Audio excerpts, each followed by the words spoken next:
It's a real joy and a privilege to be able to share some of our kind of exciting work with you today. This is, I wouldn't even say hot off the press. There is no press. I was adding data as recently as 1 p.m. And so, you know, it's a really exciting team project, and so I'd like to, start with the most important slide. This has been really an incredible experience, and I think something that really reflects one of the really special things about Arc is our ability to bring together really broad communities across biology, machine learning, across geographies, as you can see here, in industry and academia, companies and startups, really to kind of bring together, this new work for generative biology. We've had an incredible machine learning team that you can see here, just to give you a sense of what it really takes to train large foundation models in a basic science setting. Incredible computational biology researchers from across a bunch of the different core labs, including our group, Brian He's group, Hani Gadarzi's group, and others, collaborating on mechanistic interpretability to think through what these AI brains are actually learning about biology, so they aren't just black boxes, to all of the data infra, the back office support, the administrative and operational support that it takes to pull something off like this. And of course, my co-conspirators in this, Brian, Hani, and Dave. So yeah, this just it really takes a village to raise a child, I suppose. So we'll tell you about our baby. And I'll just say here on the bottom right, here's a screenshot from our NVIDIA Arc Slack. We announced our partnership with NVIDIA a couple weeks ago, but it has 124 members, right? So one of the kind of largest science projects that I've been able to be a part of. So of course, there's been lots of excitement about the breakthroughs with deep learning, and of course also their applications for protein design. And at Arc, we've been thinking about how we can use these machine learning models to design all biological sequences, including proteins, but also genomes themselves. So let's take a quick step back into the 1980s, to the early days of protein engineering. So in the words of Frances Arnold, the inventor of direct evolution, she says in those days, the 1980s, we didn't really know enough about how a DNA sequence encodes enzyme function. And unfortunately, today this is still true. We can, for all practical purposes, read, write, and edit any sequence of DNA, but we cannot compose it. Maybe we can cut and paste pieces from nature's compositions, but we don't know how to write the bars for a single enzymic passage. She ends by saying, however, evolution does. So we started thinking, how can we learn the language of evolution? And so machine learning is starting to revolutionize biology. Models such as AlphaFold or ESM enable us to predict protein structure, protein-protein or protein-ligand interactions, to study macromolecular complexes, or predict the complex folds of RNA. However, despite these advances, the complexity of these molecules is really dwarfed by the overall complexity of an entire cell, which is many orders of magnitude larger and more complex.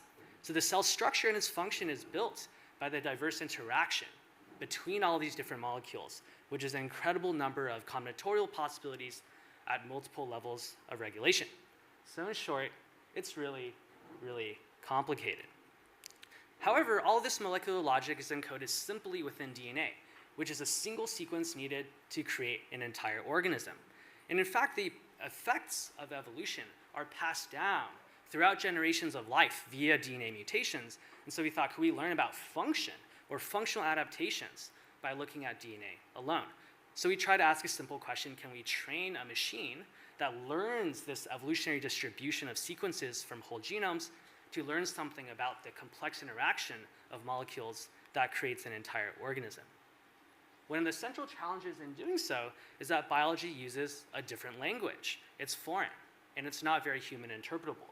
And so you can see in this schematic of the central dogma of molecular biology, where of course we all know DNA is transcribed to RNA, which is translated to proteins, but there is in fact a lot of structure that's embedded. These sequences are continuous and directional. They run from left to right.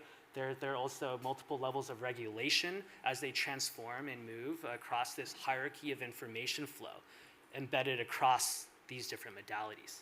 So, to try to understand and decode and translate this molecular language, you can take this, kind of next token prediction paradigm from the frontier deep learning models today. So in this famous saying from English literature, to be or not to be, we all know the next token, or the inventor of CRISPR is bacteria, right? You might predict the next token, but if I asked you GTG, CATCT, right, would you know the next nucleotide? And it turns out the ability to predict this next token is actually incredibly general. And to give you a sense of that intuition, you can take a look at how this works across natural language models. So if I told you in my free time I like to code, you would know that it's a verb and it's not this noun, banana, right? But you can learn things much richer and more high-dimensional than just grammar. You can learn world knowledge, right? Like what the right capital of Azerbaijan is. It's Baku and not London. But you can also learn more complex things like spatial reasoning. I went into the kitchen to make tea. Standing next to Iroh, Zuko pondered his destiny. But then I probably left the kitchen and not the bathroom. Right? And so by analogy, right, complex biological properties are also reflected in biological sequence variation, which you can learn via molecular biochemistry, via these different residues, different nucleotides that can predict hydrophobic or hydrophilic binding pockets, healthy or diseased cellular or even organismal states, or even systems biology, where clusters of functionally related genes, at least in prokaryotes, are clustered together in cis sequence via operons. Right? And so, we trained this initial model that we called EVO1 on 300 billion tokens of single cellular life, prokaryotic and phage genomes.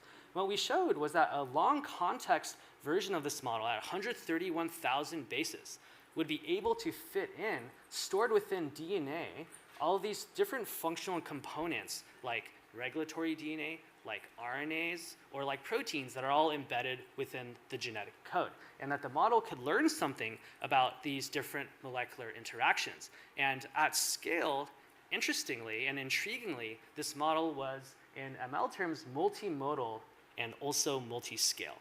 So what does that mean? First is that we are able to design molecular interactions across different modalities of the central dogma, showing here the first examples of protein RNA or protein DNA co-designed by a language model. For example, to make functional CRISPR-Cas systems or DNA transposons that would actually jump around real DNA. We could also, in addition to generation tasks, do prediction tasks like in silico CRISPR screens to tell the essentiality of different genes, replacing laborious real wet lab experiments with forward passes of a neural network. But we could also look at this across scales, right? In fact, we could do unconstrained genome scale generations and make sequences up to, in our experiments, 1 million bases in length, which sort of made us kind of really excited about this idea of scaling these models further, which we sort of proceeded to do in this new work.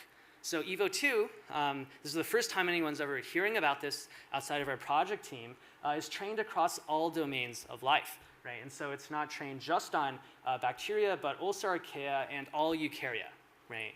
And we trained in 2 different models, 7B and 40B, on over 9 trillion tokens of DNA. So just to give you a sense of that scale, this is actually, just below the token size of the very largest natural language models today, including Llama 3 from Meta, DeepSeek from DeepSeek, and GPT-4 from OpenAI. The interesting thing with these much larger, more complex eukaryotic genomes is, well, they're extremely long, right? And so to tackle this, we've essentially split model training into 2 different phases. An initial pre-training phase where the model would see 8,000 bases at a time, and then a mid-training context extension phase where we train the model up to 1 million bases, so nearly 10 times larger than the context length of EVO1. And in fact, what you can see is you can, of course, fit in individual molecules, operons and prokaryotic genomes, but also entire eukaryotic genes, including their long and numerous introns, entire bacterial genomes like M. genitalium, entire yeast chromosomes, or in the human genome context, things like entire TADs, right?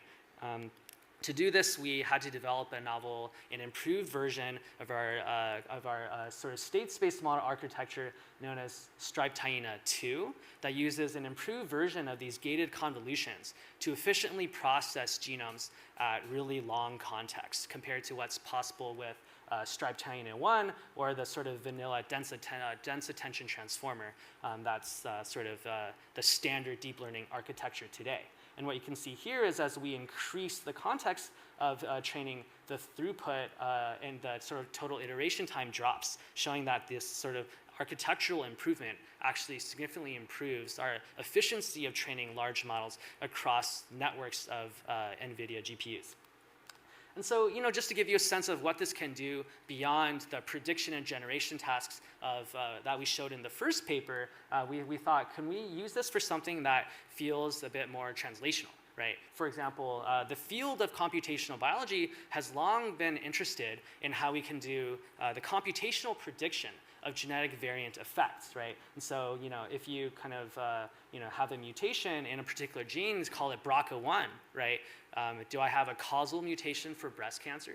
Do I have a non-pathogenic benign mutation? Or is it, how do I think about this, right? And it turns out the model, by being trained across the scale and expanse of evolution, has an opinion about your mutation. It calls that a likelihood. And you can use that for, in this case, zero-shot prediction of variant effect.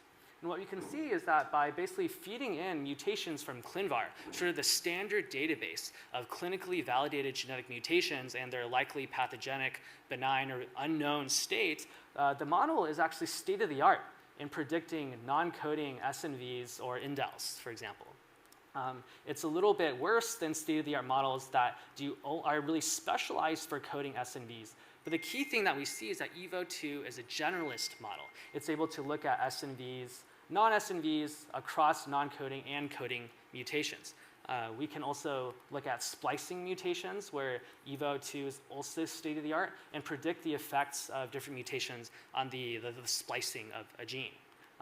We can also look at BRCA1, for example, the gene I referred to earlier that's involved in breast cancer, where the model is able to basically predict the effects of coding or non-coding variants at near state-of-the-art, but with supervised models trained on embeddings extracted from the model. There's actually an even deeper knowledge embedded within its layers that allow us to reach state-of-the-art classification of these different mutations. So, we think one day, even more improved versions of these models can help folks as we scale genome sequencing to interpret, their variants of unknown significance, not just for BRCA1, but potentially across all genes.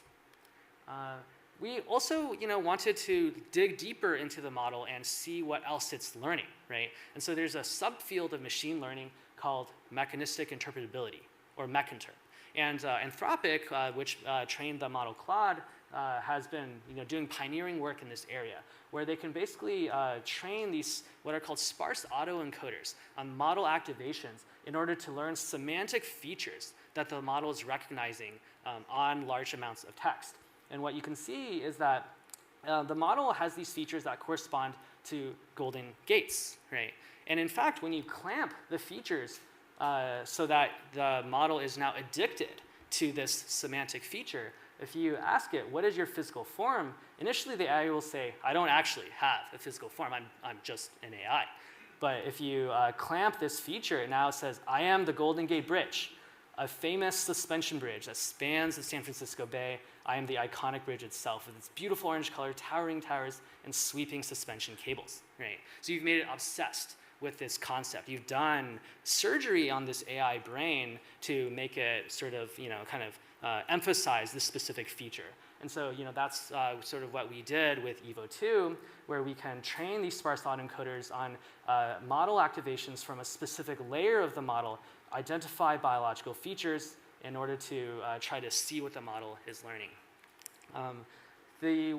For one example that we see is that we see specific features that fire on eukaryotic genomes, for example, on exons, on introns or the leading or the lagging edge of those exon-intron boundaries, right?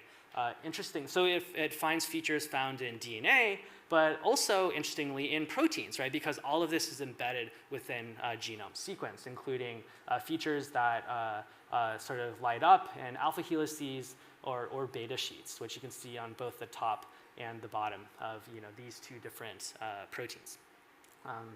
And so I'll just sort of end by telling you about some of the generative capabilities of the model, right? And so I showed you previously in EVO1 an early attempt to do unconstrained genome generation, right? Which I would liken to a blurry picture of life. And here, we thought because of the generalist capabilities of these models, could we generate human mitochondrial genomes, yeast chromosomes, or potentially entire bacterial genomes themselves. And so basically what you can do, is there's essentially a prompt and a response. You basically prompt with an upstream sequence, and then you basically see what the model it wants to tell you next, right? So think of this very much like the ChatGPT interface. You prompt with DNA, you get DNA back. You prompt with a question, you get text back, right? And here, when you prompt it with a human mitochondrial DNA prompt, it basically can create for you across these different generations diverse human mitochondrial genomes, right? That actually map to the sort of the synteny of what you see in the actual human mitochondrial genome. Interestingly, these evo-generated proteins actually bind to each other. For example, these 7 different core subunits of complex 1 of the mitochondrial electron transport chain that's involved in cellular respiration. And so even though they have distinct sequence diversity from what's found in the real human genome, we can make these artificial evo-generated mitochondrial sequences that seem to actually have the correct protein-protein interactions. Beyond entire mitochondria, we can make entire genomes themselves. In fact, we also see scaling laws in the quality of these generations, from the sort of EVO1 model to EVO2, 7b, to the full-fledged 40b version. The quality of these generations continues to skyrocket, showing that we're focusing and sharpening the capacity of this model to generate these living sequences. Beyond whole genomes, we've also showed that we can make eukaryotic chromosomes. For example, here, chromosome 3 from yeast. These are really kind of coherent and realistic seeming sequences.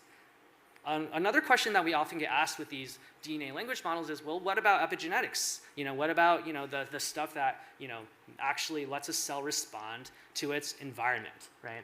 And so here we show you a task where we can use EVO to design chromatin accessibility. Okay, and so here what you do is you hook up a generative model to a reward model that can basically tell you if it thinks the generated sequence will have high or low chromatin accessibility.